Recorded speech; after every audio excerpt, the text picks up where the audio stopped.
কিন্তু স্বর্গে একটা অসুবিধা আছে, সেই অসুবিধাটার জন্য আপনারাই বিচার করবেন যে আপনারা স্বর্গে যাবেন কিনা। স্বর্গে, সঞ্জয় বাবু, স্বর্গে একটা অসুবিধা আছে, সেটা হচ্ছে কি, যে যেই পরিমাণ আপনার ক্ষুধা লাগবে স্বর্গের দেবতারা এই পরিমাণ আপনাকে খেতে দেবে না।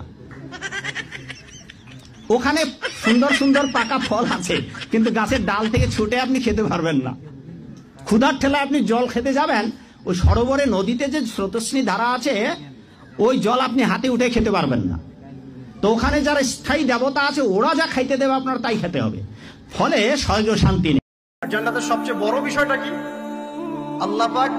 আল্লাহ পাককে আমরা এই চোখ দিয়ে দেখতে পারবো ইনশাআল্লাহ। জান্নাত মানে কি? যা ইচ্ছা তাই করতে পারবেন। জান্নাত মানে কি? আপনি চাচ্ছেন আল্লাহ আমি এখন একটা খামর চাই, শরাব আপনার সামনে হাজির, চিন্তা করার সাথে সাথে। জান্নাত মানে কি?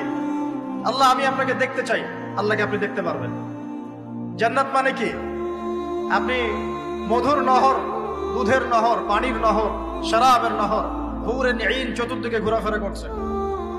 একজন নিম্নমানের জান্নাতি, মানে সবচেয়ে শেষের দিকে যারা জান্নাতে যাবে, তাদের সাথেই দুজন করে হুরে নিন, আহাল পরিবার তো আছেই, গিলমান পানপাত্র নিয়ে চারপাশে ঘোরাফেরা করবে। জান্নাত মানে কি? যেখানে যা ইচ্ছা তাই করা যাবে, বলার কেউ নাই, বাধা দেওয়ার কেউ নাই, সেখানে কোনো মৃত্যু নাই, সেখানে কোনো অহেতুক কথাবার্তাও নাই, কোনো গান গল্প নাই, কোনো মিথ্যা নাই, কষ্টের ক্লেশ মাত্র নাই, থুতু ফেলতে হবে না।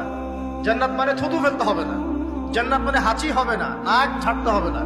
জান্নাত মানে ইস্তেঞ্জা, পেশাব পায়খানা করার টেনশন নাই। মানুষ খাবার খাবে, একটা ঢেকুর তুলবে, ব্যাস খাবার হজম হয়ে গেছে। আর জান্নাতের সবচেয়ে বড় বিষয়টা কি? আল্লাহ পাককে আমরা এই চোখ দিয়ে দেখতে পারবো ইনশাআল্লাহ।